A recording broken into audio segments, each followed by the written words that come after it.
Merci à tous les participants. Et nous profitons de cette occasion pour remercier les organisateurs pour cette troisième session.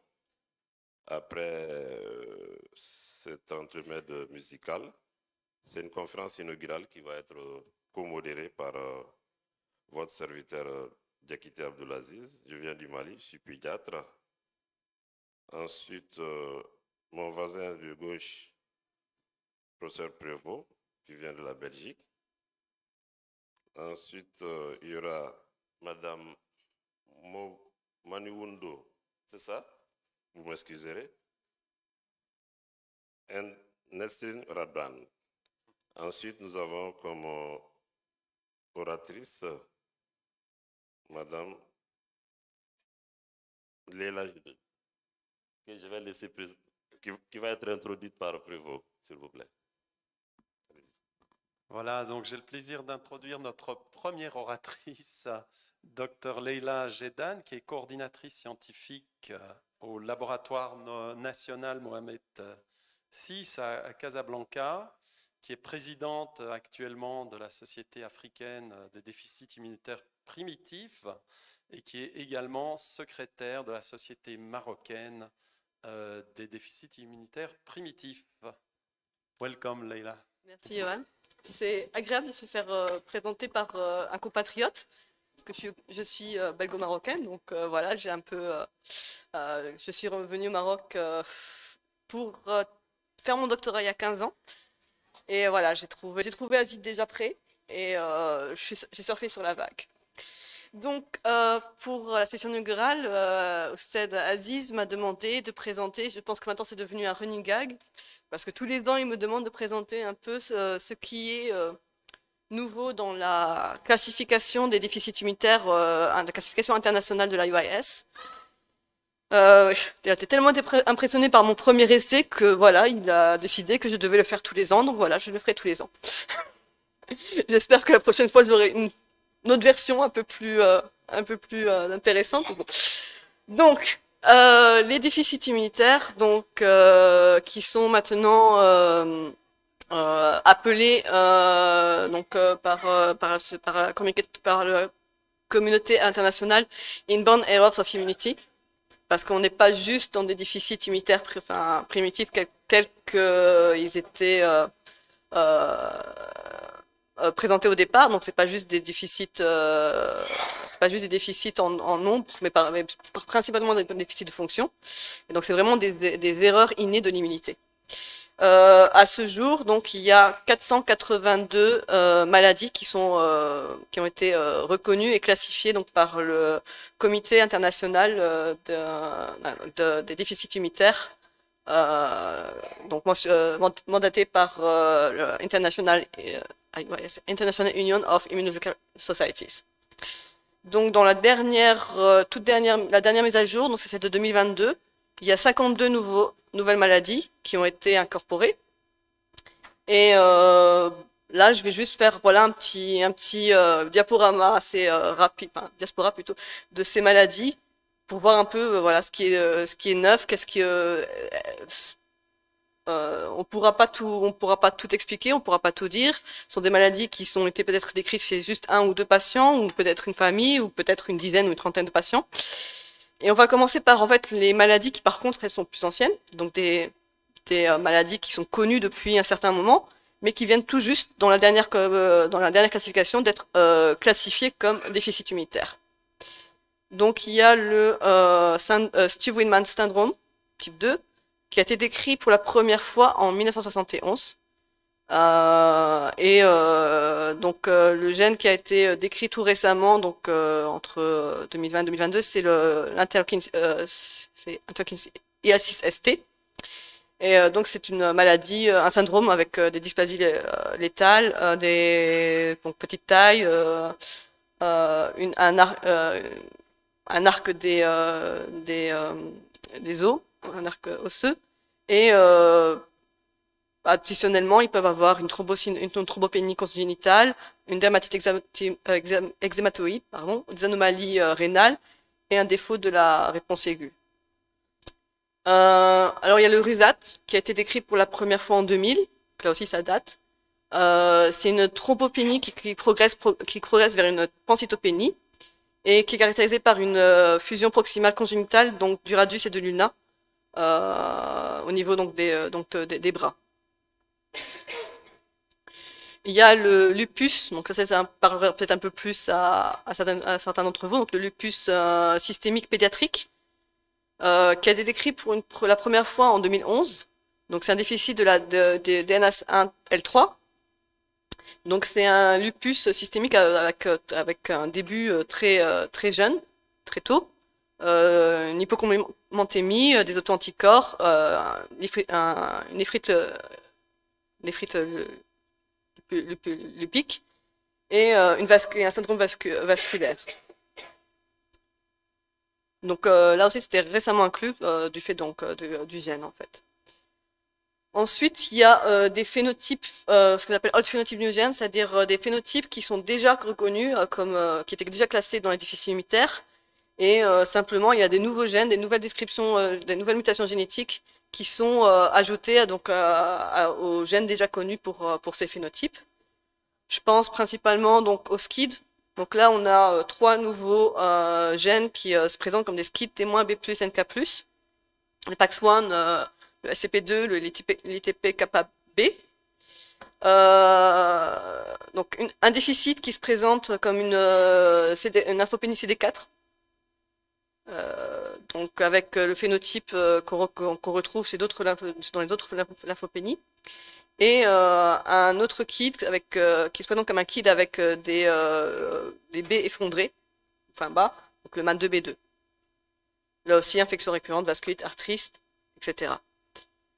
Il y a le RIPK1 déficit qui donc c'est des infections récurrentes et une polyarthrite progressive et voilà donc là on a un petit peu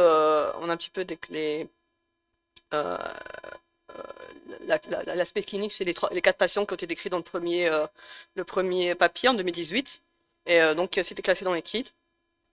Dans les hyper-IgE syndromes, donc pendant longtemps on a pensé que les hyper-IgE syndromes il y avait juste le job, donc job Buckley, donc le stade 3.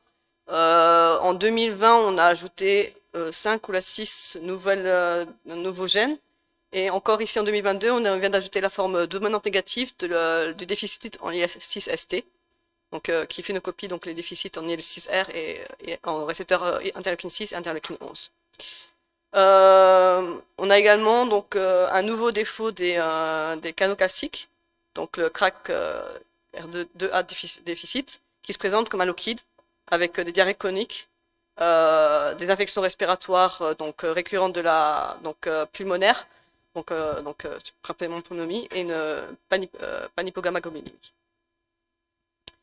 Dans les déficits en anticorps, donc on a encore un nouveau gène dans les agammaglobulinées avec absence de B, donc le PE1 deficiency, donc qui va se présenter à peu près comme une agammaglobulinie liée à autosomie dominante dans cette forme-là. Et dans le fameux phénotype de DCV, qui est un petit peu un mot qui est un petit peu un terme qui désigne énormément de maladies en fin de compte. Donc on en a 6 nouvelles. Donc chaque année on a de plus en plus de maladies qui présentent le même phénotype qu'un DCV. On a également donc un nouveau gène qui a un déficit en rejet qui se présente en fait comme une lymphohistose hémophagocytique familiale. Donc même phénotype que les autres HLH, donc fièvre, cytopénie, splénomégalie, hypertriglycémie, ferritinémie élevée, interleukine 2, hémophagocytose et absence de l'activité NK cell, donc qui est due à un défaut fonctionnel de l'exocytose. Et donc, simplement, le rejet est un docker donc, du MUNC 13.4. Et donc, en absence de cette protéine, l'exocytose ne peut pas se faire. Donc, parmi les susceptibilités mendéliennes aux maladies mycobactéries, donc, il y a une nouvelle description donc, de déficit en interféron gamma dans les phénotypes les plus sévères. et le déficit en T-bêta dans les phénotypes les plus modérés. Dans les encéphalite herpétique, donc ça c'est un message qu'il faut faire passer, c'est que tout encéphalite herpétique est un déficit immunitaire. Si vous ne trouvez pas le gène actuellement, c'est qu'on l'a juste pas encore décrit. Mais c'est clairement un déficit immunitaire. Et donc on en a un nouveau, donc c'est le SNORA31, donc qui est autosomique dominant, plutôt faire donc les encéphalites plutôt de cortex frontal, je pense. Et deux gènes qui ont été décrits dans la méningite de Mollaret, qui sont des méningites récurrentes lymphocytiques dues à l'herpès 2, type 2. Donc dans les interféronopathies type 1, donc dans le syndrome de Aicardi-Gouttière, donc on a encore trois nouveaux gènes décrits, DNAS2, LSM11 et RMU71. Ensuite, il y a le déficit en MCM10 qui phénocopie le GINS1 et MCM4, donc avec des infections ACMV qui peuvent être fatales et qui ressemblent à un HLH, mais plutôt sur les biomarqueurs que sur l'aspect clinique, et avec une diminution de la fonction du NK.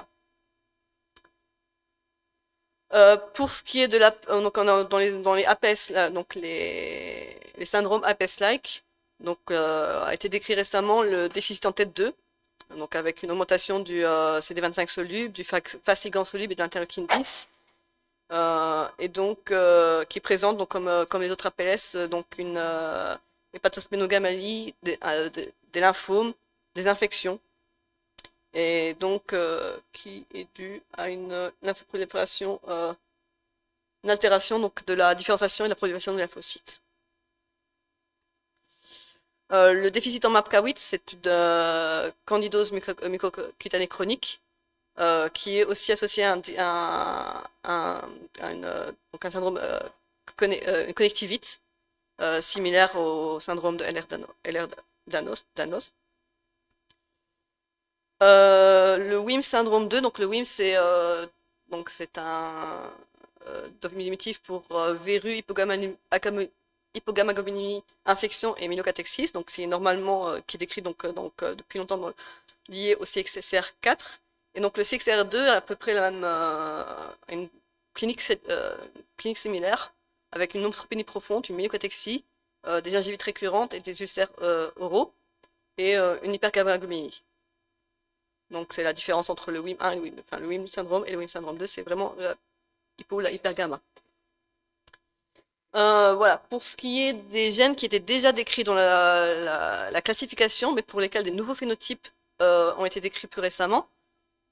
Donc on a le TMEM173, donc dans sa forme autosomique dominante, il était donc décrit donc de l'Savi. Et là, on a décrit plus récemment une forme autosomique récessive, mais toujours gain en fonction, ce qui fait que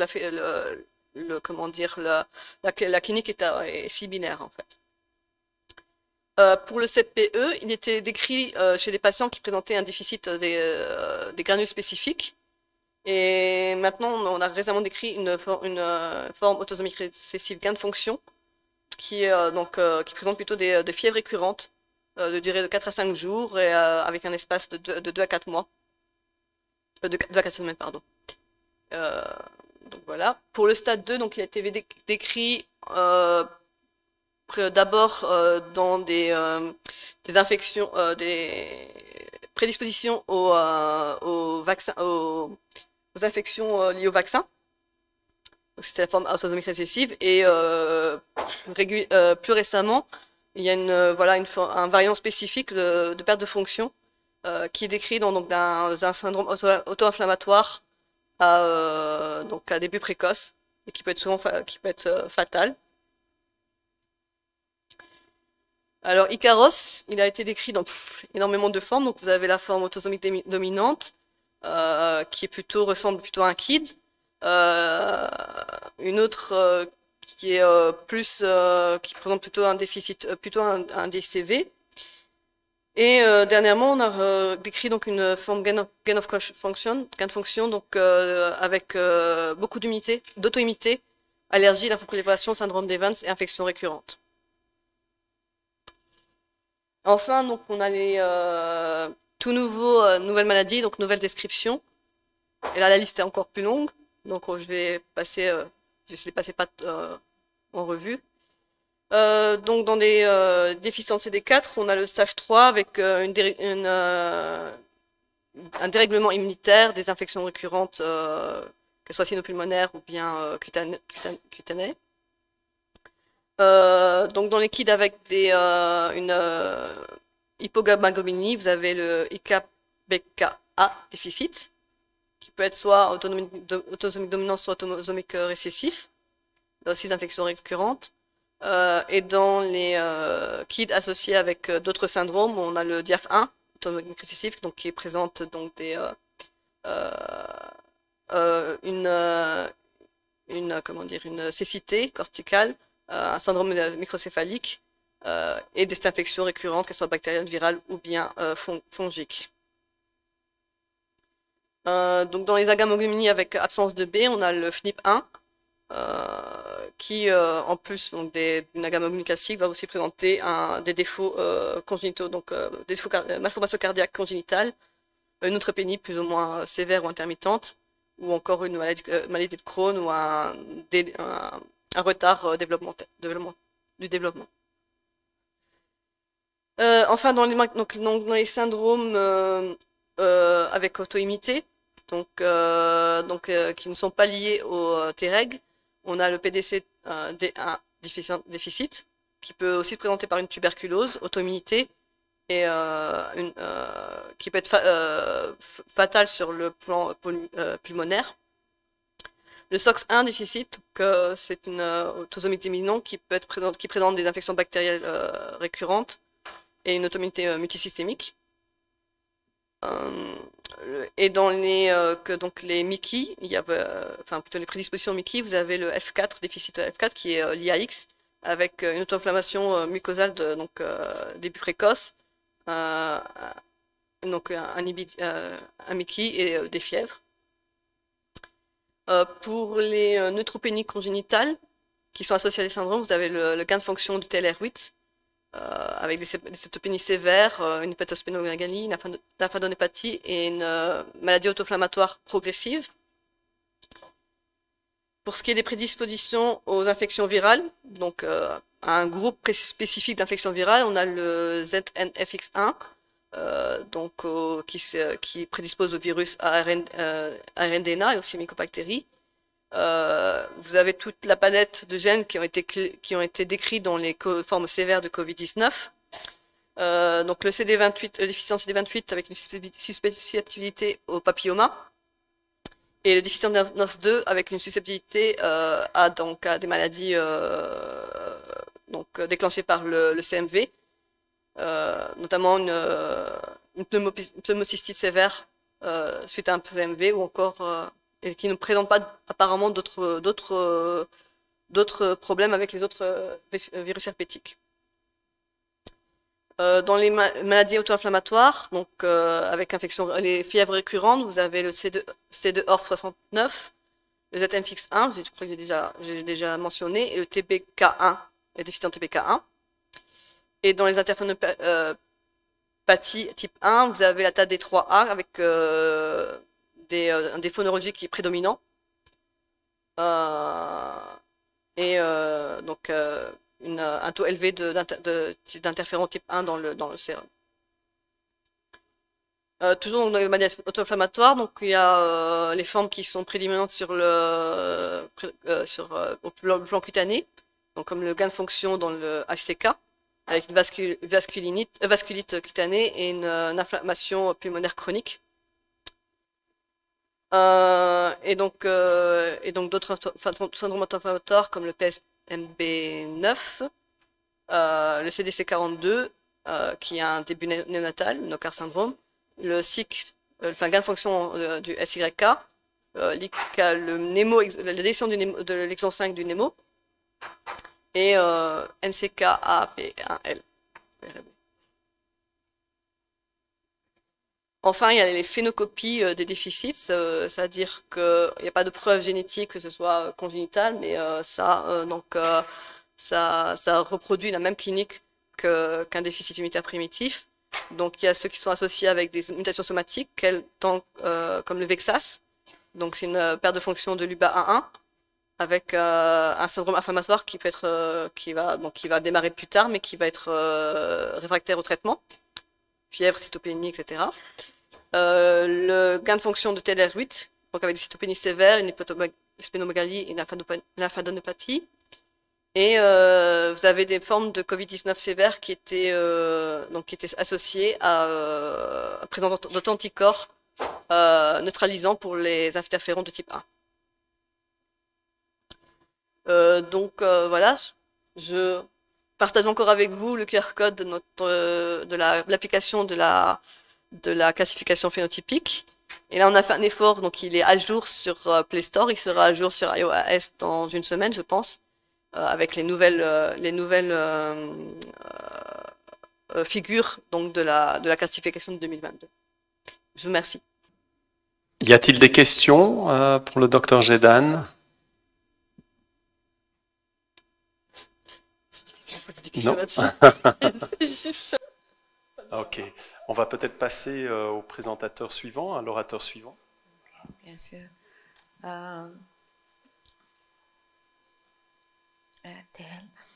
I'm going now to present Dr. Ibtihal bin Hassanin. She's a professor of pediatrics and clinical immunology, Department of Clinical Immunology and Infectious Disease in Bin Rushd, Casablanca, and she's a member of the Laboratory of Clinical Immunology and Inflammation and Allergy, Faculty of Medicine and Pharmacy, Casablanca Hassan II's University. And she's the treasurer of the Moroccan Society of Primary Immune Deficiency.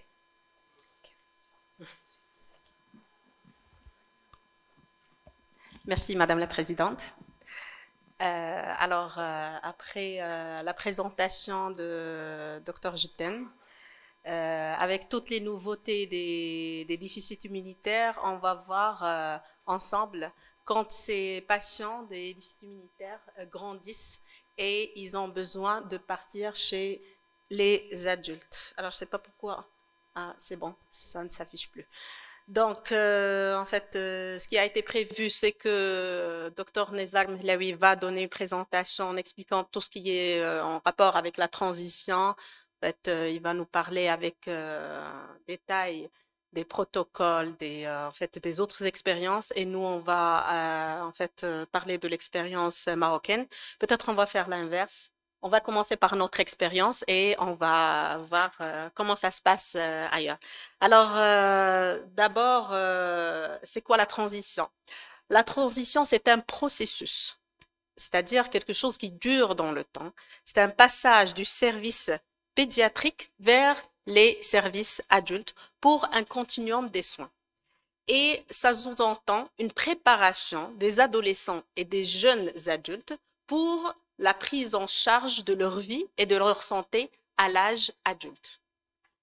Contrairement au transfert, qui est un moment précis et ponctuel où la responsabilité des soins du patient, elle passe aux médecins adultes. Ça s'appelle plutôt un transfert.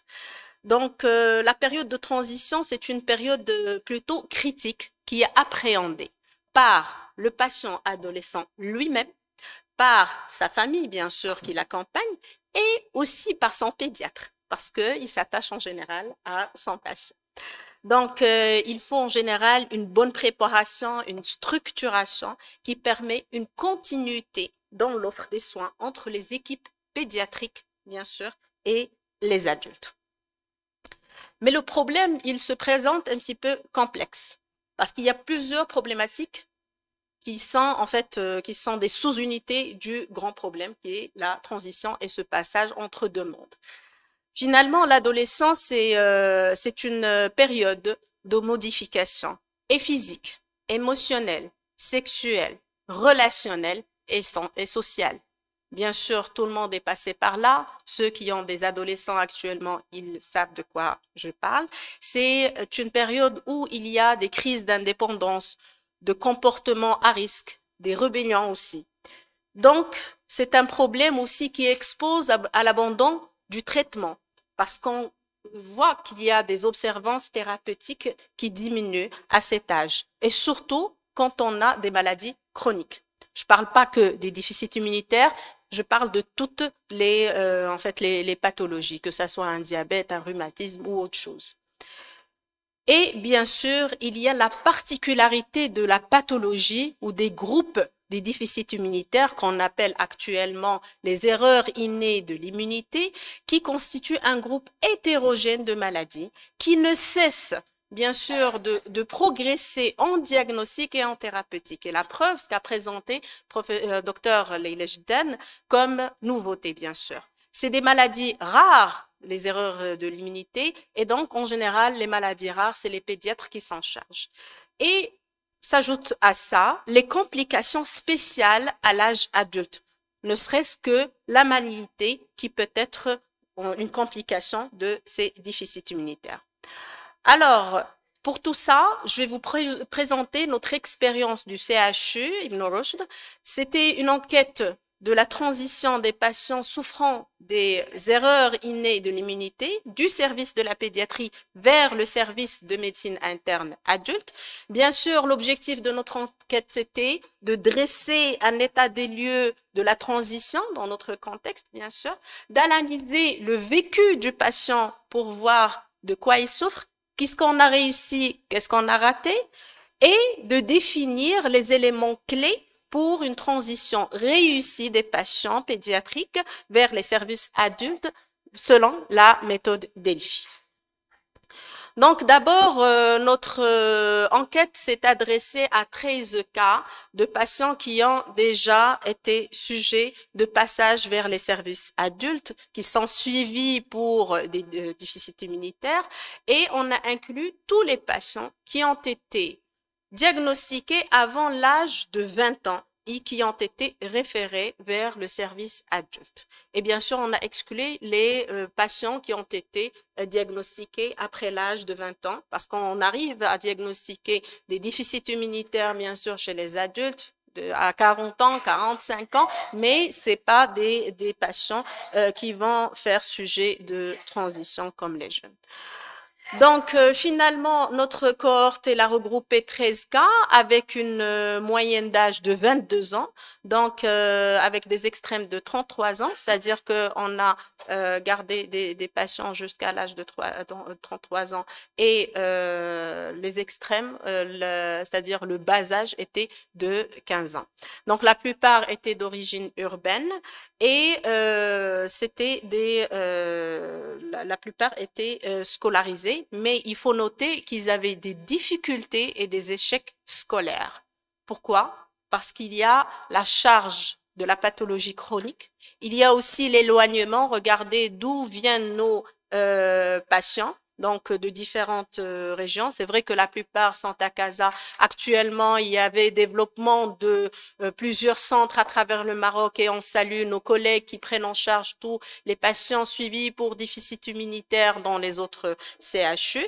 Mais l'éloignement, on est obligé de rater des jours de scolarité. Les parents aussi ratent des jours de travail, donc pour pouvoir se déplacer. S'ajoute à ça le niveau socio-économique. Bien sûr, quand on a des difficultés à mener notre vie quotidienne, ça aussi, ça impacte. Et heureusement, tous nos patients avaient une couverture médicale qui leur permettait de suivre et de bénéficier des soins lourds, spécialisés et coûteux. Donc, l'âge de diagnostic du déficit immunitaire initialement moyen, en fait, était de 7 ans, qui varie de 3 mois à 13 ans. Ce qui sous-entend que le patient, il était diagnostiqué à l'âge de 3 mois, il était habitué à son pédiatre, et puis à l'âge de 15 ans, ou même avant, on le préparait pour qu'il atterrit chez les adultes, et c'est pas facile, je vous assure. Donc, on avait plusieurs types de DIP. En fait, ça a varié de maladies de Breton, des ICV, HLA classe 2. C'est une fille qui n'a pas été greffée et qui se porte bien d'une façon miraculeuse. Et le syndrome d'hyper-IgM avec une ataxie télangiectasie. Donc, l'âge de transition et le délai. Donc, l'âge en général, il était de 17 ans, 4 mois. parce qu'au début, c'est-à-dire il y avait une facilité de garder ces patients, même s'ils grandissent au-delà de l'âge de 14-15 ans. Normalement, c'est l'âge limite pour nous pour accueillir les patients. On avait des facilités par rapport à la direction de notre hôpital, mais c'est-à-dire avec une limite d'âge de 24 ans pour le patient le plus âgé. Alors, les délais d'annonce, ils variaient de 1 mois jusqu'à 100 délais, de 1 mois jusqu'à 5 ans. Et puis, il y avait 5 cas sans délai. En fait, ces cas, ils étaient expliqués par une pression, en fait administrative, c'est-à-dire qu'on peut plus accueillir un enfant qui a dépassé les 15 ans, alors qu'ils étaient plus souples avec nous auparavant. Mais il y avait des patients qui ont bénéficié d'une transition qui était plutôt douce, qui est allée jusqu'à 3, 4 et même 5 ans. Donc, ces patients, comment ils ont vécu cette annonce de transition? Donc, d'abord, la décision de la transition, elle était toujours unilatérale. C'est le médecin qui a pris la décision, qui a annoncé au patient, et donc, il faut qu'on prépare ta transition, il faut que tu passes chez les adultes. Maintenant, tu es un grand homme ou une femme. Le moment du passage, il était vécu, en fait, trop précoce ou jugé très précoce par les patients dans 5 cas, au bon moment pour 6 cas et trop tardif pour 1 cas. Bien sûr, ça sous-entend le patient de 24. Donc, malheureusement, on n'avait pas de consultation commune avec les services de médecine interne. Mais c'est des équipes qui collaborent avec nous, c'est-à-dire on fait des staffs régulièrement d'une façon, en fait, on collabore dans des staffs, on discute des dossiers, sauf que les consultations avec présence de patients n'étaient pas faites. Donc, comment les patients, ils ont ressenti ce passage? Ils avaient une inquiétude dans 10 cas, c'est tout à fait normal. Il était refusé carrément dans un cas, non? Ils préfèrent de rester, c'est-à-dire chez les pédiatres qui connaissent, dans le milieu où ils sont bien, c'est la zone de sécurité et de confort. Et ils étaient, un patient était curieux. Donc, et après le transfert, donc, il y avait des impressions générales un petit peu disparates, une ambiguïté de la situation dans 12 cas. Les patients, ils n'étaient pas autonomes, ils étaient incapables de gérer leur suivi médical eux seuls. C'est normal, quand on va faire un passage à l'âge de 15 ans, 17 ans, c'est encore, je dirais, précoce. Ils ne connaissent pas la nouvelle équipe, ils ne connaissent pas le nom du médecin qui va l'accueillir. Il y avait des manques d'informations médicales, genre je sais pas comment va être le suivi, c'est-à-dire le rythme des consultations, voilà, grosso modo, ces informations qui manquaient. Et ça demande plus de temps pour organiser mon suivi médical. C'est tout à fait normal parce que dans les services de pédiatrie, les services, ils regroupaient plusieurs, en fait, spécialités. Si on prend un service, le nôtre, par exemple, il regroupe et la pneumologie, et l'infectiologie, et les déficits immunitaires. Donc, quand un patient il a besoin de l'infectiologue ou le pneumologue, il le trouve dans le même service. Alors que dans les services adultes, ça consistait en 3 consultations dans différents services avec différents spécialistes. Donc, mais chose qui était bien, le suivi médical, il était plutôt bon après le transfert. Il y avait une observance des rendez-vous pour tous les patients. Les rendez-vous suivants, ils étaient toujours fixés par le médecin. Il y avait une acquisition d'une autonomie dans 3 cas. Et les parents, ils étaient toujours présents pour 9 cas parce que nos collègues adultes, ils connaissent la particularité du contexte et de nos patients. Donc, ils sont permissifs pour ce point. Donc, grosso modo, les points positifs, c'était une adaptation des rendez-vous à la vie privée du patient. Ils ont en fait un espace pour discuter avec d'autres jeunes de leur âge et ils arrivent à coordonner un petit peu le rendez-vous pour qu'ils se retrouvent. Ils ont constitué un petit peu maintenant la communauté de DIP chez les adultes.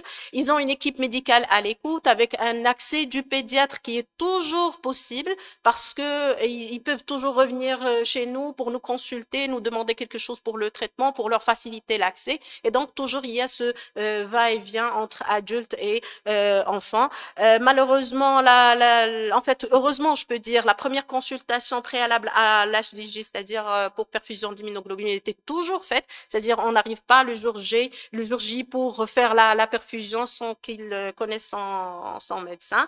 Il y avait toujours un accès facile au médecin, à la consultation en médecine interne. Et bien sûr, en cas d'urgence, c'est un accueil direct dans le service de médecine interne sans qu'ils doivent passer par les urgences comme Monsieur Tout-le-Monde et qui soient mélangés avec les autres patients.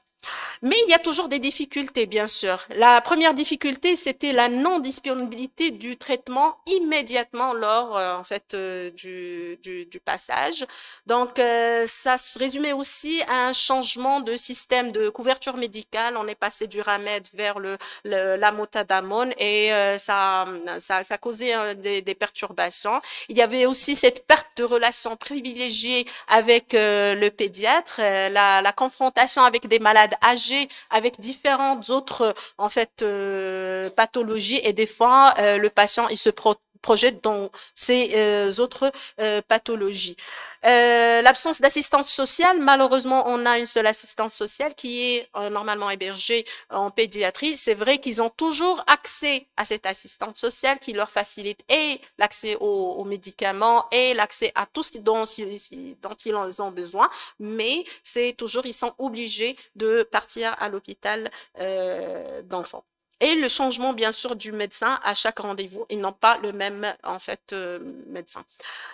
Alors, qu'en est-il de la rapidité d'établissement de la confiance envers de l'équipe adulte? Elle était assez rapide pour 7 cas, donc nos patients ils sont plutôt gentils, s'habituent rapidement aux nouveaux médecins, lente dans 4 cas, et elle était rapide dans 2 cas. Donc, le vécu global de la transition, elle était réussie dans 9 cas, malheureusement mal vécu dans 4 cas, on doit faire mieux. Qu'en est-il du médecin accueillant? Alors, information préalable du transfert, il était toujours informé avec, c'est-à-dire, il s'attend à quoi? Avec un compte rendu détaillé, des arguments du diagnostic, des fois ça manquait, et les détails de chaque hospitalisation, de chaque consultation, des fois il manquait, parce que c'est difficile de résumer 15 ans des fois, ou 10, 12 ans de suivi avec chaque hospitalisation, avec chaque consultation. Je sais que c'est difficile, bien sûr. Des difficultés à suivre le patient ayant un suivi lent, ils le reconnaissent. Des difficultés de communication avec le service référent, parfois, mais en général, on communique ensemble. Pas de disponibilité de traitement à la pharmacie adulte, ça c'était pour les cas un petit peu précipités. Et bien sûr, le changement de couverture médicale. Pour le pédiatre référent, donc les difficultés à se séparer de ses patients, ça c'est tout à fait normal. Tendance à un comportement de maternage des patients. Transférer le patient vers les adultes, c'est une nécessité et c'est un bénéfice, on le reconnaît, mais il y a un grand effort derrière de préparer la transition, un compte rendu d'un long suivi compliqué avec plusieurs intervenants. Donc, finalement, les recommandations, si je peux dire, c'est des médecins accueillants et traitants, c'est d'informer le médecin accueillant une année à l'avance pour qu'il prépare au moins une année à l'avance, pour qu'il prépare les médicaments, pour qu'il informe la pharmacienne, pour préparer le tout. Le compte rendu doit être détaillé du patient, surtout les consultations communes entre pédiatre et médecin interniste qui va accueillir le patient et une bonne préparation des malades pour qu'ils acceptent cette transition et ce passage vers l'adulte. Et bien sûr, l'accompagnement renforcé de l'assistante sociale vers ces services. Les souhaits des patients, bien sûr, ils ont des souhaits pour améliorer ce passage qu'on leur explique qui est nécessaire. C'est de fortifier la présence de l'assistante sociale toujours. La gratuité des soins, c'est nous aussi, on aimerait bien que ça soit plus facile. Une unité de DIP individualisée dans le service adulte, c'est un rêve, comme ça a été un rêve chez les enfants qui s'est réalisé. Il peut se réaliser chez les adultes un jour, bien sûr justifié par le nombre des patients qui ne cesse de croître. Et bien sûr, il demande aussi un service de district immunitaire dans les autres régions, vu l'accès difficile pour diminuer l'impact sur leur vie, bien sûr. Donc, en conclusion, pour une transition efficace, il faut améliorer beaucoup de choses. Il faut préparer le patient. Il faut mieux communiquer avec le médecin interniste. Il faut bien en fait faire des consultations communes pour améliorer l'adhésion au traitement et avoir de bons résultats à long terme. Créer des services de transition pour les jeunes, déficit immunitaire, ça serait l'idéal parce que c'est une tranche d'âge assez spécifique et spéciale. Prolonger la préparation de la transition pour que ça soit pas brusque, pour qu'elle soit mieux acceptée et bien sûr rédiger des processus écrits et adaptés à notre contexte. Et je vous remercie.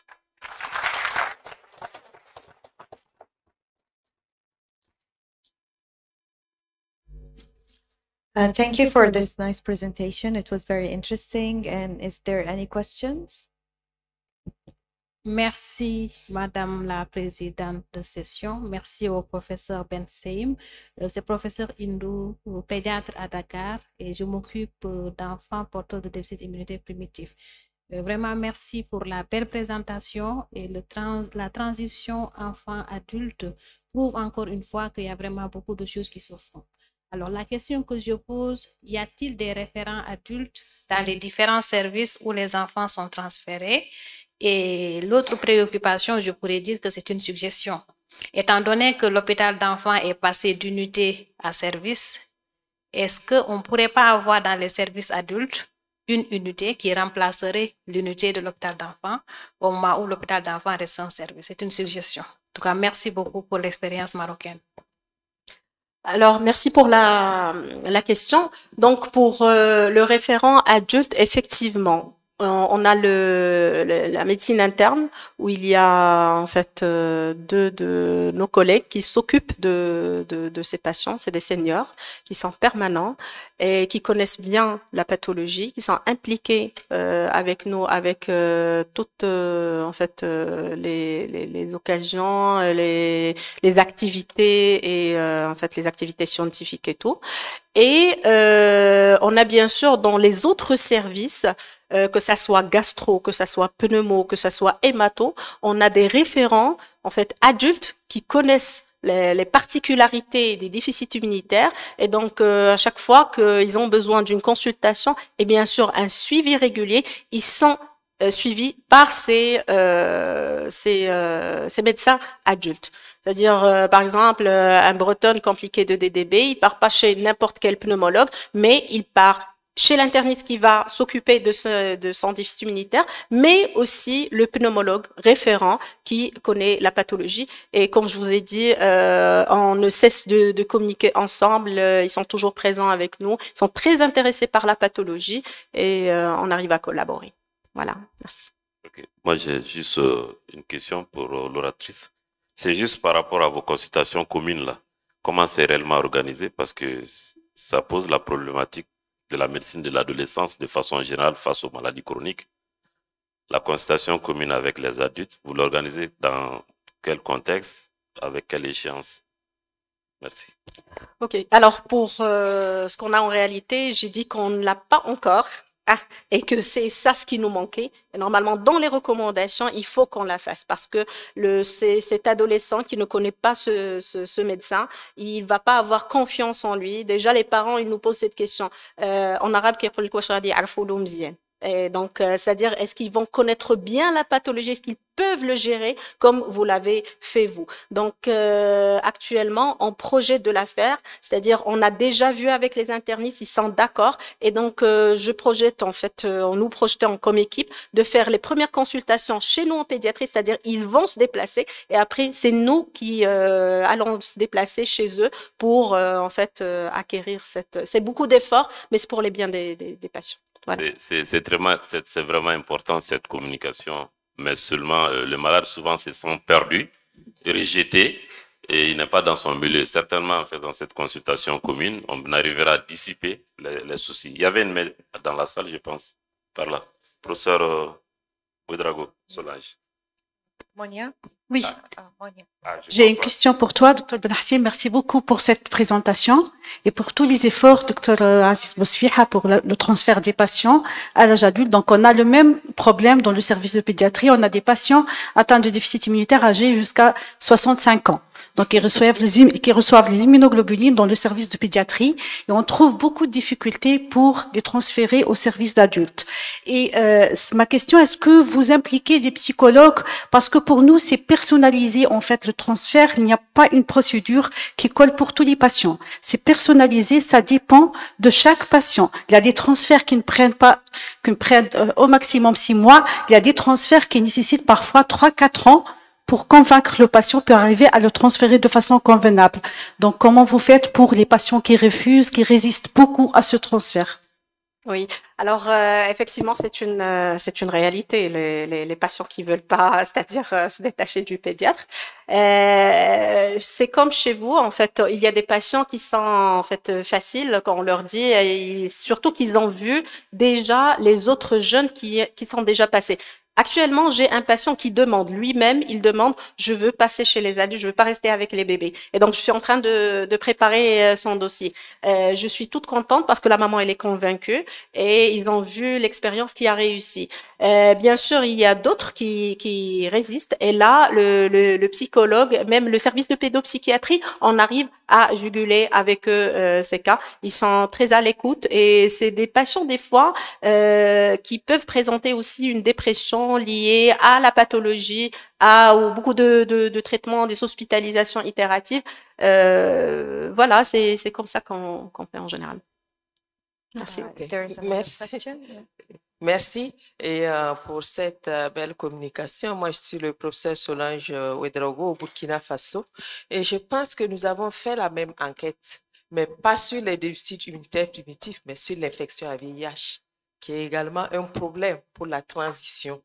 Et ce qui ressort, bien sûr, c'est l'inquiétude, le fait de se retrouver jeune, pas enfant, mais jeune au milieu des adultes et comment on vit cette maladie et, au milieu de ces adultes. Et ce que nous avons fait, c'est les consultations communes, mais des plages horaires spécifiques aux adolescents. Voilà, qui ne viennent pas aux mêmes horaires que pour les adultes, mais à des horaires spécifiques à eux. Et nous avons tenu compte comment on appelle ça, des journées non scolarisées.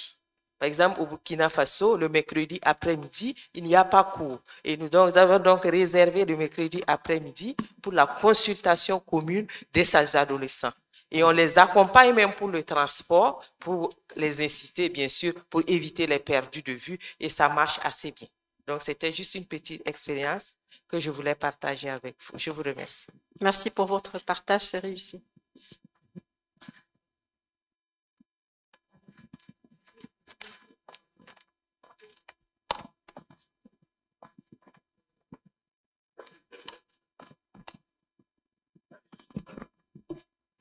Merci, cher Ihal, pour ta présentation brillante.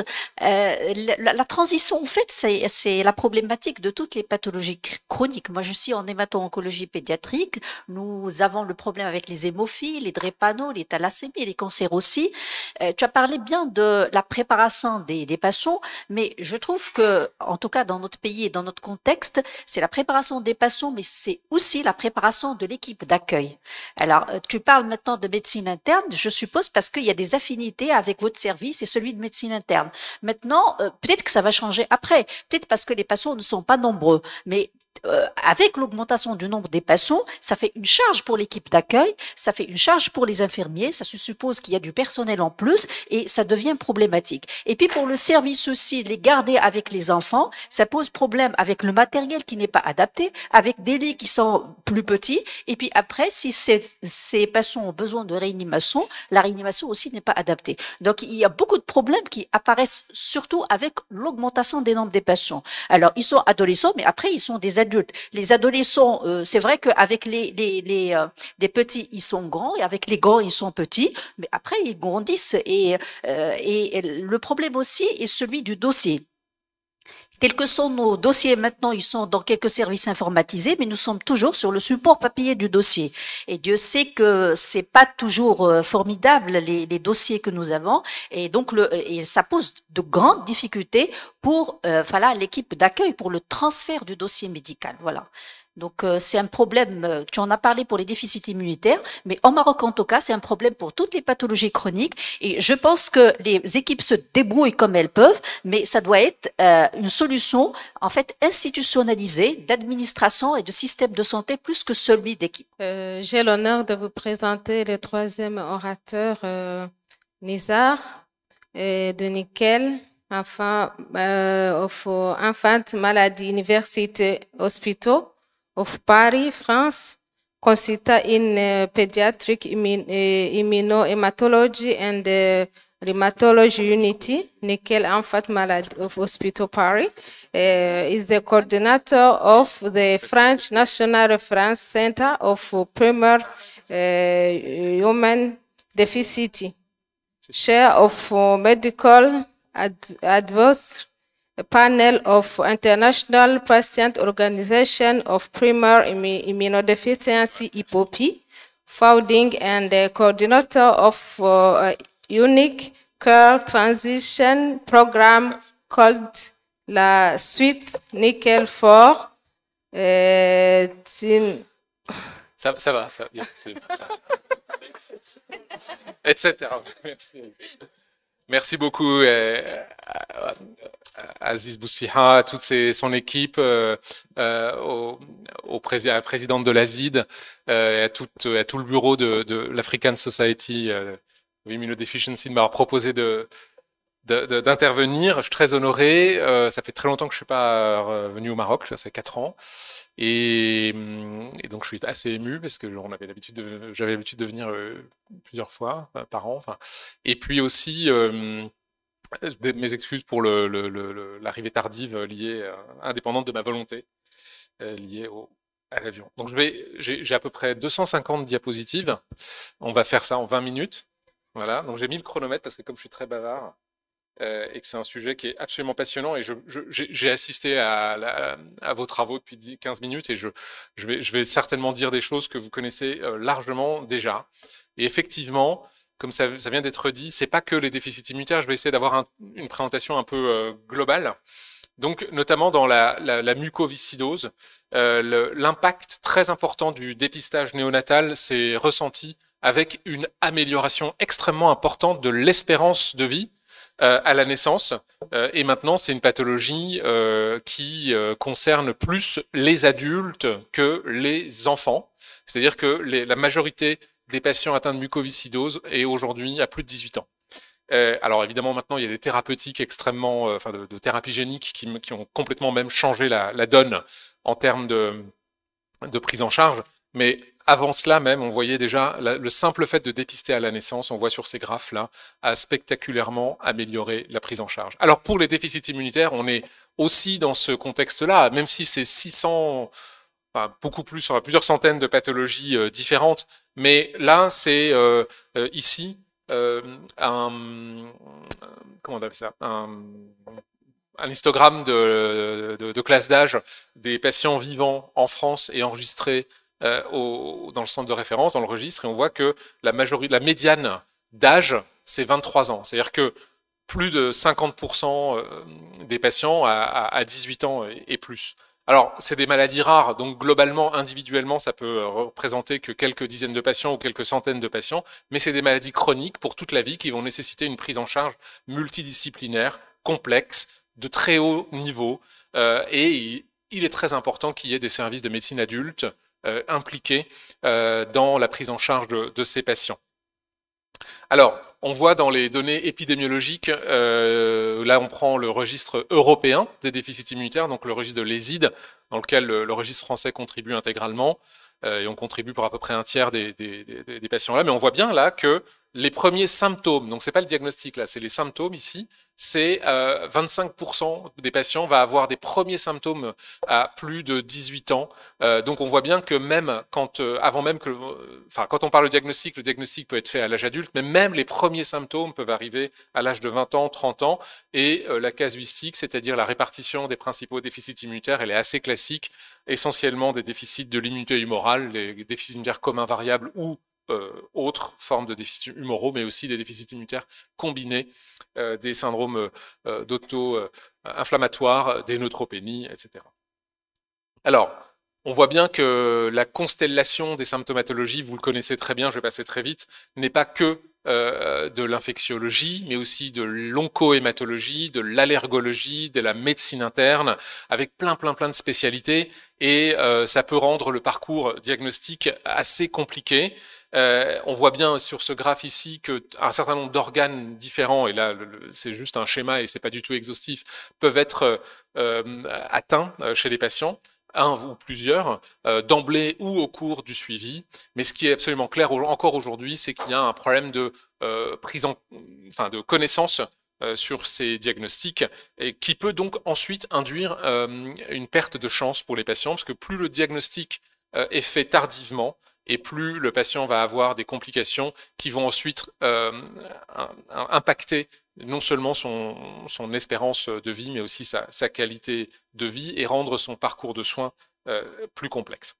Alors, on voit bien ici, cette diapo, elle est surtout pour introduire la notion, moi j'ai pas trouvé de meilleur mot que chef d'orchestre, et donc en pédiatrie, en immunologie, on est assez souvent habitué à gérer, à coordonner.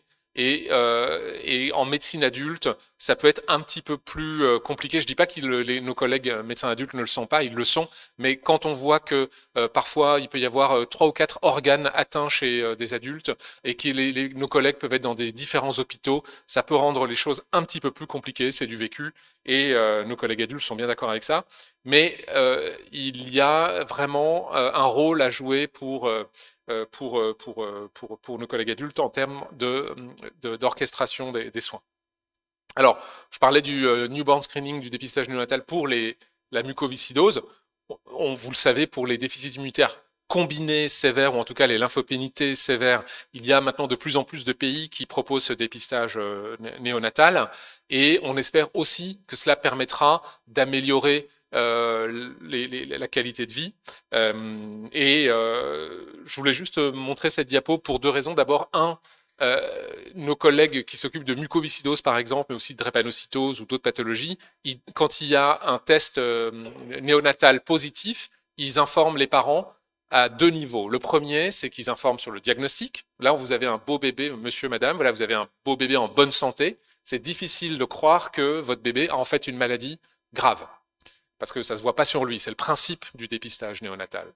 Alors, bon, c'est compliqué déjà pour des parents de se rendre compte et d'accepter ça. La deuxième chose qu'il leur dit, c'est « je vais suivre votre enfant jusqu'à l'âge d'environ 18 ans, et après, ce ne sera pas moi. Après, il ira en médecine adulte. » Et même si ce n'est pas le moment pour eux de penser à ça tout de suite, c'est cristallisé. Et quand il s'agira vers l'âge de 10, 12, 13 ans de commencer à évoquer cela, c'est le début de la transition, eh bien, ce sera quand même réactivé. Et aussi, quelque part, ça rassure sur le fait qu'on vous annonce une maladie grave, mais attention, on n'est pas en train de dire que cet enfant va risquer de décéder dans les toutes prochaines années. Il va vivre une enfance, une adolescence et même un âge adulte. Alors, un des défauts qu'on a en pédiatrie, moi je suis pédiatre et je le dis régulièrement, c'est qu'on a tendance à garder nos patients très longtemps. Donc voilà, ils sont bébés, ils grandissent, et puis ensuite on crée même des unités pour les vieux enfants. Les Old Children's Outpatient. Voilà, donc ça c'est un hôpital en Angleterre où j'avais une réunion et j'ai trouvé ça absolument éloquent, parce que tous les programmes de transition dans lesquels j'ai contribué, la première erreur qu'on a faite, et je l'ai faite au tout début aussi, c'est qu'on reste entre soignants de pédiatrie, et on ne va pas demander à nos collègues de médecine adulte, ce qui est quand même aberrant, puisque le principe c'est de travailler en équipe pour que le départ et l'atterrissage se passent bien, et aussi lié quand même au fait qu'il n'y a pas beaucoup de médecins d'adultes qui sont formés à ce type de maladie, et qui ont aussi un intérêt, parce que c'est des maladies compliquées qui prennent beaucoup de temps dans la gestion et dans l'organisation.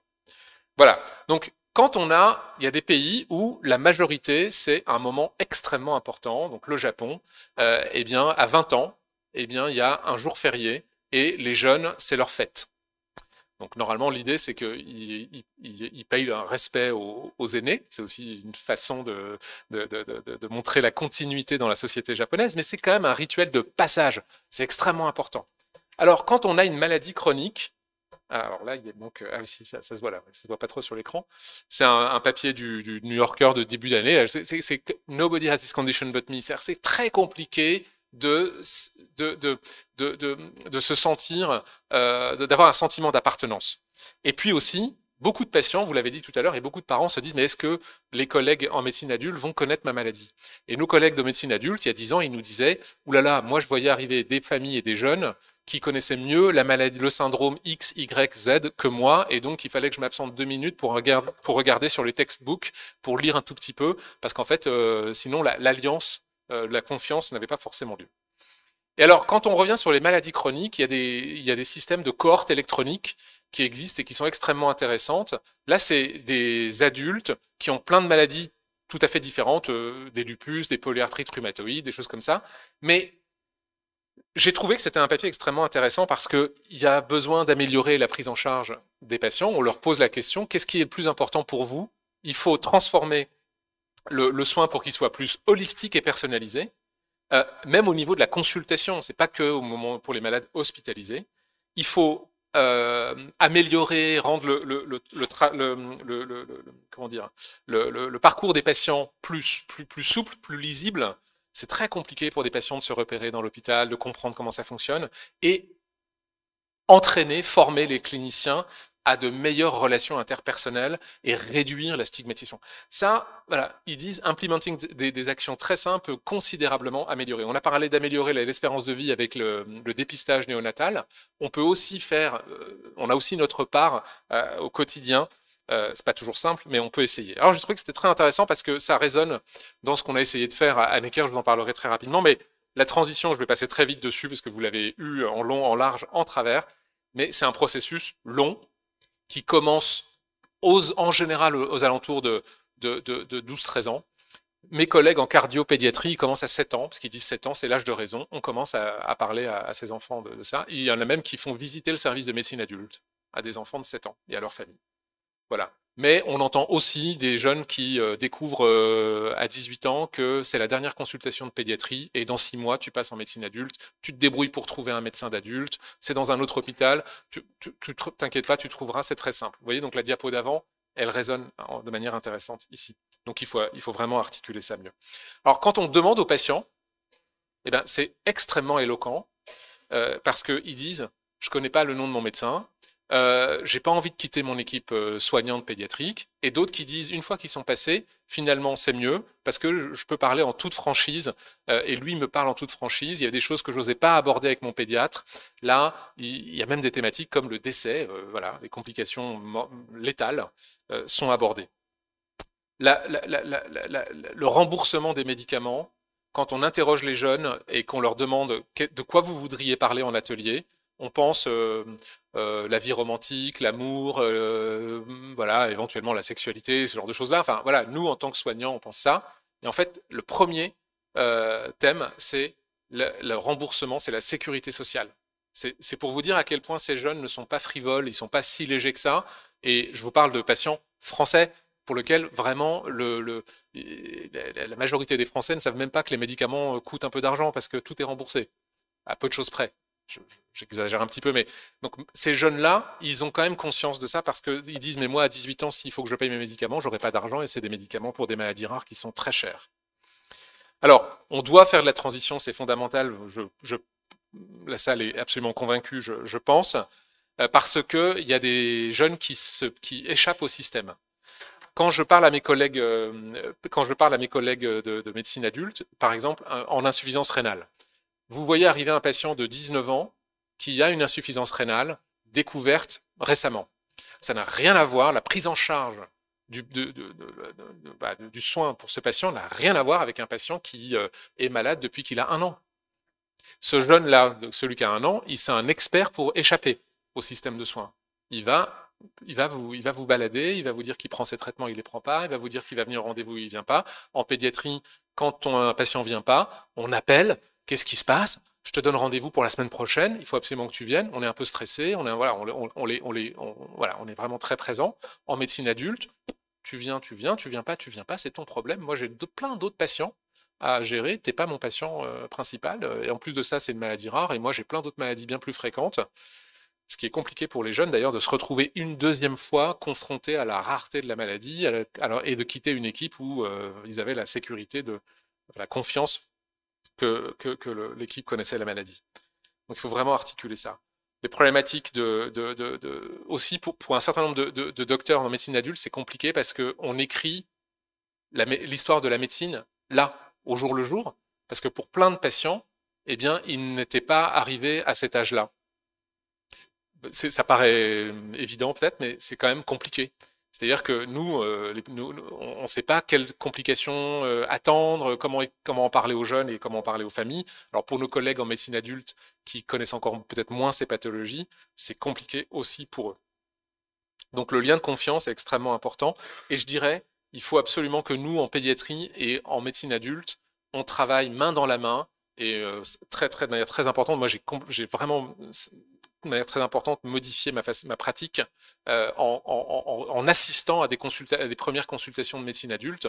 J'ai été perturbé, j'ai été choqué par la façon dont mes collègues en médecine adulte, qui sont pourtant très sympas, avec qui c'est des copains, on travaille main dans la main, on bosse ensemble tous les jours, mais la pratique de la médecine pédiatrique est très différente de la pratique en médecine adulte. Il y a des cultures complètement différentes. Ça ne veut pas dire qu'il y en a une qui est mieux que l'autre, ça veut juste dire que c'est différent. Et donc, il faut qu'on travaille pour que le pont soit le plus solide possible et que les patients et les familles soient informés de cela. Il y a pas, c'est pas très compliqué, mais il faut quand même le faire. Alors, il faut planifier tout ça. Les parents ne doivent pas être oubliés. Il ne faut pas les éjecter de la première consultation en médecine adulte. C'est arrivé un certain nombre de fois. Vers l'âge de 18 ans, mais ce qui compte le plus, c'est l'acceptation du jeune et la maturité psychologique. Il y en a tout à l'heure, professeur Ben Hussein a dit, voilà, il veut passer en médecine adulte. Voilà, il est prêt, lui, ou elle. Il y en a à 20 ans, c'est encore un peu compliqué. Et puis il y en a, c'est le baccalauréat, ils vont déménager pour s'inscrire dans une autre ville en faculté, par exemple, pour des études. Il ne faut pas tout faire en même temps. C'est compliqué. Donc il faut vraiment personnaliser, ça a été dit par Mounia, c'est très important. C'est des maladies génétiques, souvent il y a des cas familiaux. Peut-être on peut transférer les frères et sœurs en même temps. S'il y a deux frères et sœurs, un qui a 18 ans, l'autre qui a 16 ans, par exemple. Je ne parle pas de 18 ans et 4 ans, mais 18 ans et 16 ans, pourquoi pas transférer tout le monde ensemble? C'est pas complètement choquant. Si c'est autorisé de suivre en pédiatrie des jeunes qui ont 19 ans, 20 ans, parce que dans certains pays, c'est pas possible. C'est légalement pas possible. Alors, s'il y a des problématiques neurocognitives, développementales, syndromiques, ça peut être un petit peu plus compliqué et donc il ne faut pas non plus se presser.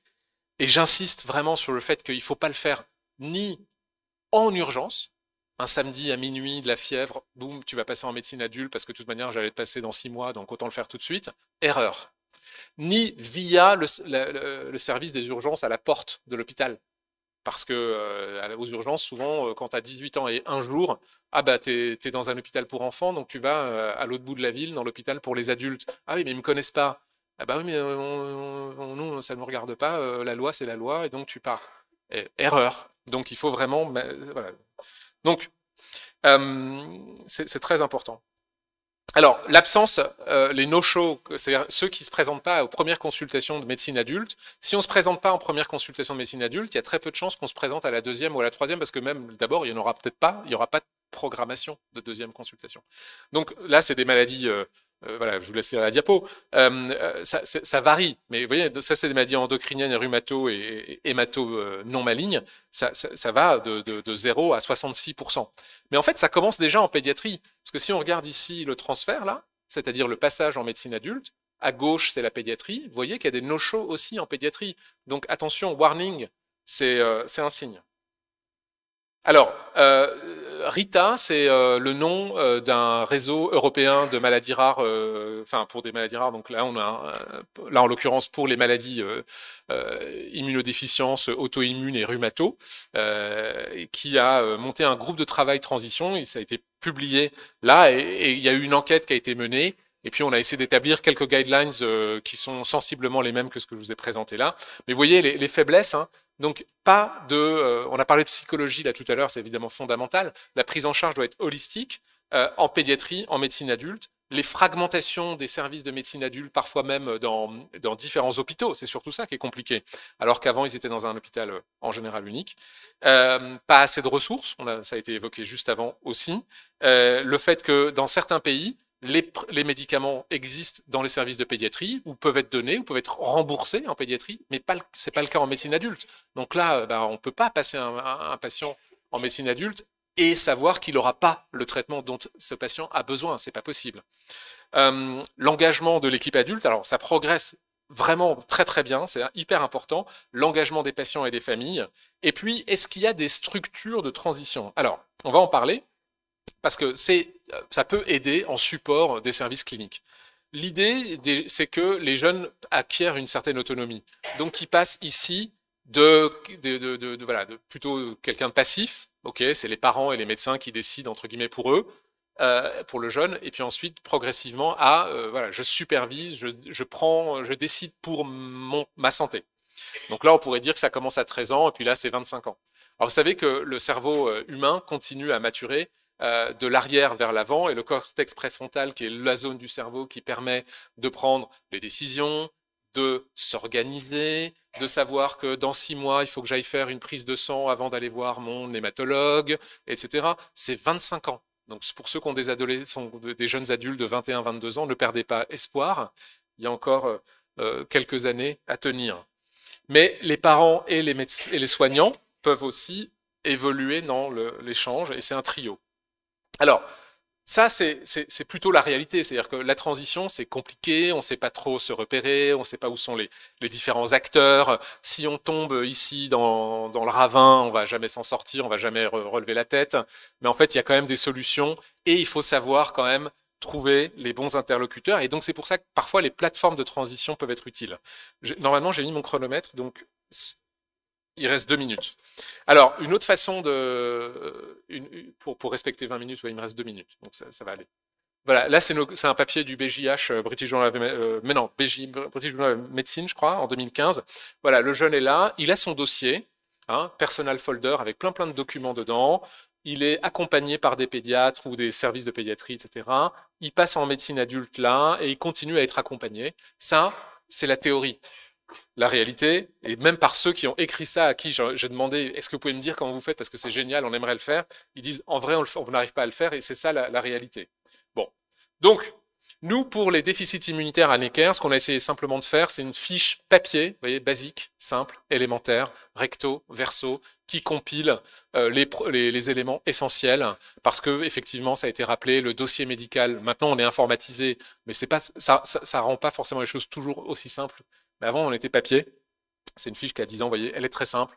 C'est en français. La pathologie, la greffe s'il a été greffé, le traitement actuel, quoi suivre. Le pédiatre donne des recommandations aux médecins d'adultes.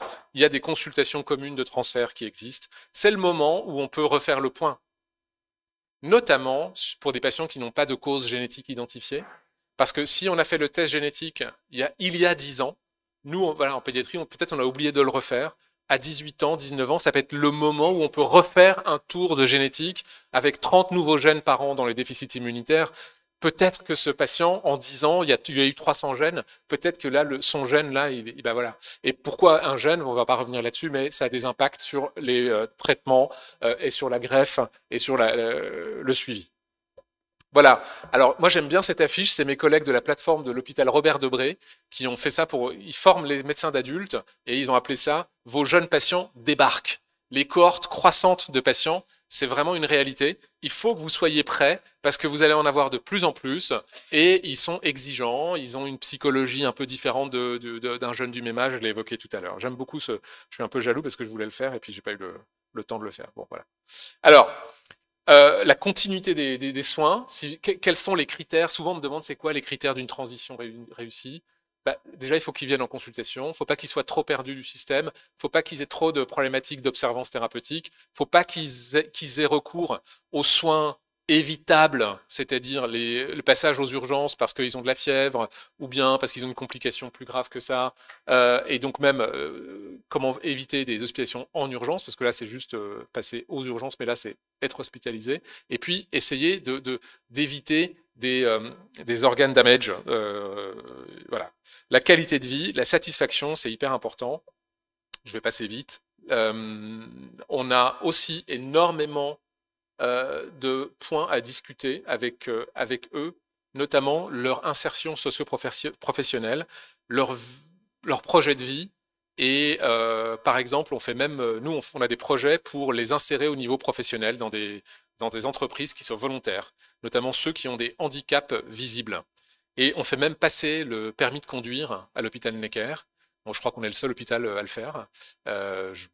Voilà, vous pouvez le faire aussi éventuellement, mais c'est vraiment hyper important parce que c'est pas juste un gadget, c'est pour beaucoup de jeunes un sésame d'indépendance pour pouvoir ensuite aller chercher du travail et travailler.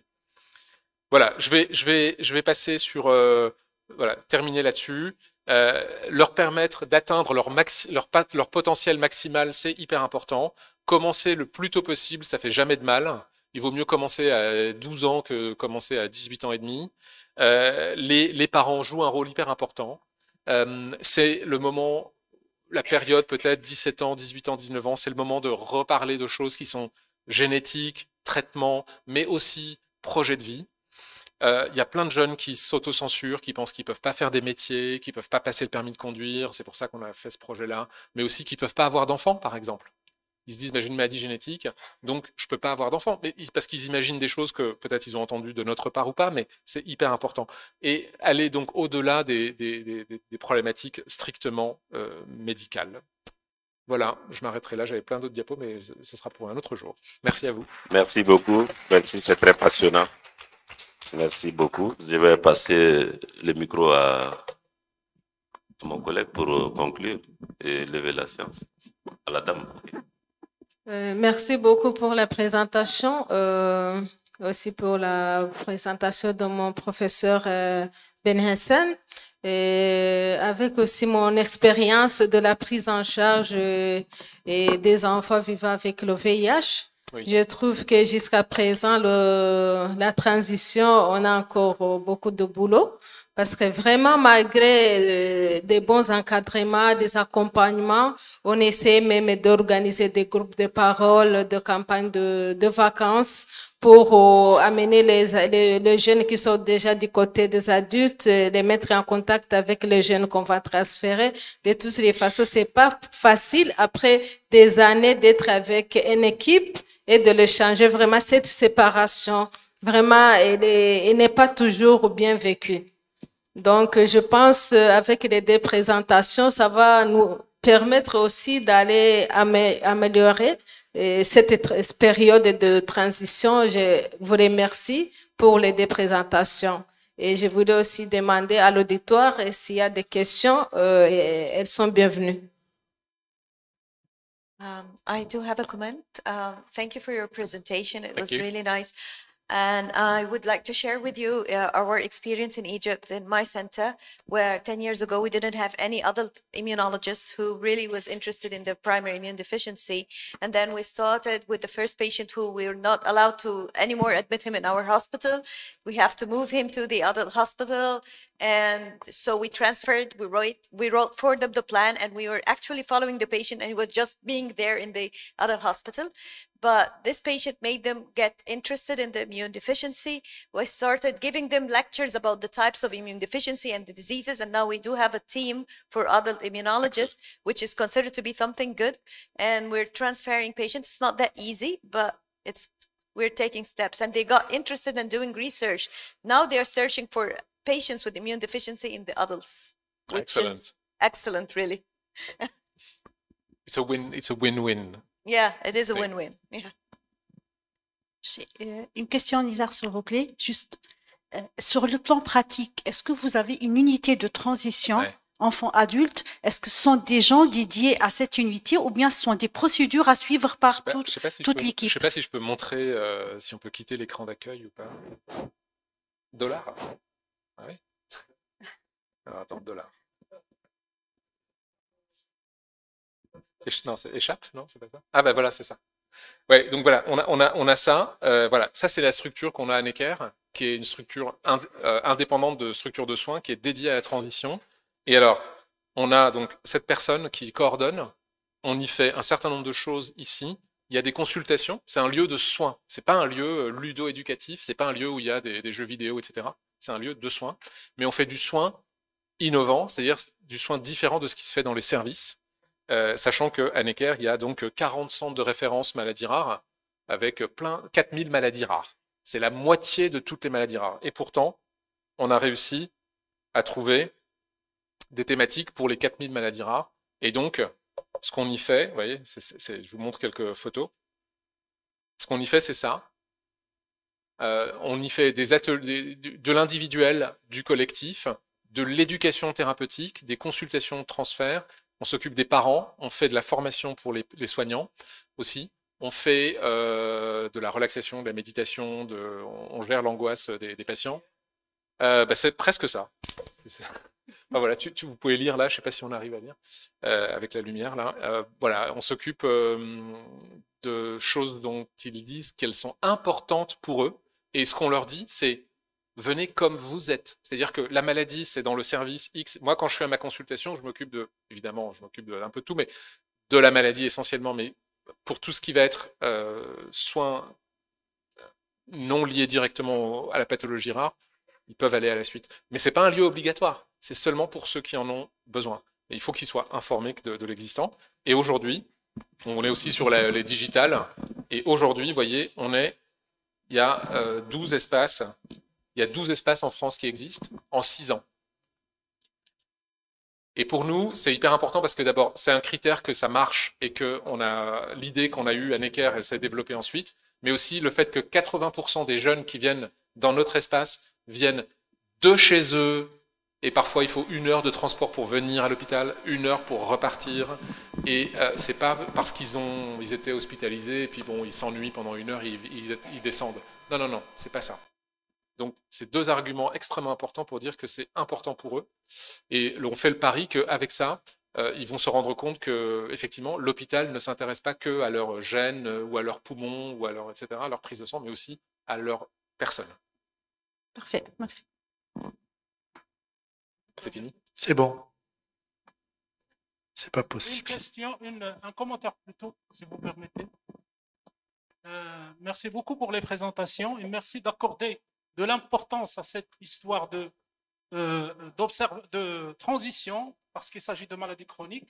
Et la gestion d'une maladie chronique, on ne va pas réussir si on n'accorde pas de l'importance à l'observance, à l'éducation, à l'annonce et à la transition. J'ai 2 commentaires. Le premier, c'est une proposition ou bien une expérience que j'ai vécue.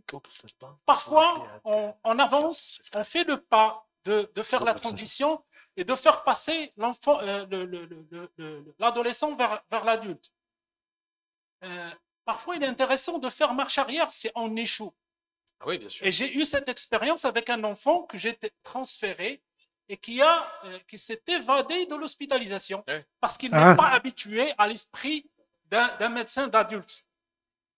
Et donc, pourquoi pas ne pas faire marche arrière parfois pour ne pas perdre ces enfants et reprendre après avec une transition plus fluide.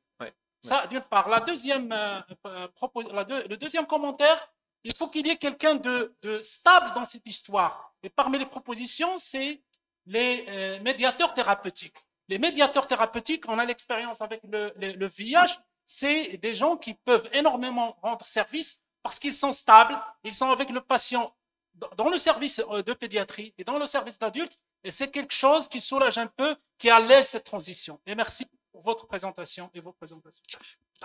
Alors, juste pour répondre, vous avez tout à fait raison, vous n'êtes pas le seul à avoir ce type de situation, et il vaut mieux un patient qui revient vous voir en pédiatrie et on rediscute et on remet les choses à plat, plutôt qu'un patient qui disparaît complètement du système de soins. C'est vraiment ce que j'ai dit plusieurs fois. Et le deuxième, c'est très intéressant ce médiateur, et donc pour l'expérience en Afrique, notamment où le VIH est une problématique extrêmement importante, on a énormément à apprendre. J'ai discuté avec des collègues du Sénégal qui sont venus à Paris la semaine dernière. On avait un congrès sur le mère-enfant avec une thématique sur la transition. C'est absolument fantastique. Il y a à Dakar un programme qui fonctionne hyper bien avec des pairs, c'est-à-dire PAIRS, c'est-à-dire des jeunes qui viennent de passer en médecine adulte et vont aider. Donc ils font la médiation. Et ils ont un discours et une approche qui colle beaucoup plus aux réalités des jeunes, parce que bon, nous, voilà, on fait du mieux qu'on peut, mais on n'a pas tout à fait le même langage, les mêmes problématiques et tout ça. Donc c'est fondamental de s'appuyer là-dessus. Eh bien, merci beaucoup, Nizar. Bravo. Et encore, merci de t'être pressé de l'aéroport. On sait que tu es arrivé très tardivement. Mais je crois que la journée se clôture avec une séance qui a été très, très intéressante. On a appris beaucoup, des idées aussi innovantes, comme celle que tu viens de décrire, qui émanent de l'Afrique d'ailleurs, du Sénégal. Donc je pense qu'un cocktail dînatoire nous attend tous. Aziz, je ne sais pas si tu as quelques mots à dire à ce sujet. Oui, donc vous êtes invité à un cocktail dînatoire. Il y a la séance éducative, l'école des déficits immunitaires, c'est-à-dire la session 1. Vous pouvez dès demain 20h rentrer dans le site, répondre. Si vous avez la moyenne, vous allez obtenir un certificat. Deuxièmement, demain, il y a les communications orales de 8h30 à 10h. Et ensuite, il y aura la séance de la prédisposition aux infections du système nerveux central. Bien, marhaba bikoum, marhaban, welcome, et see you now and tomorrow.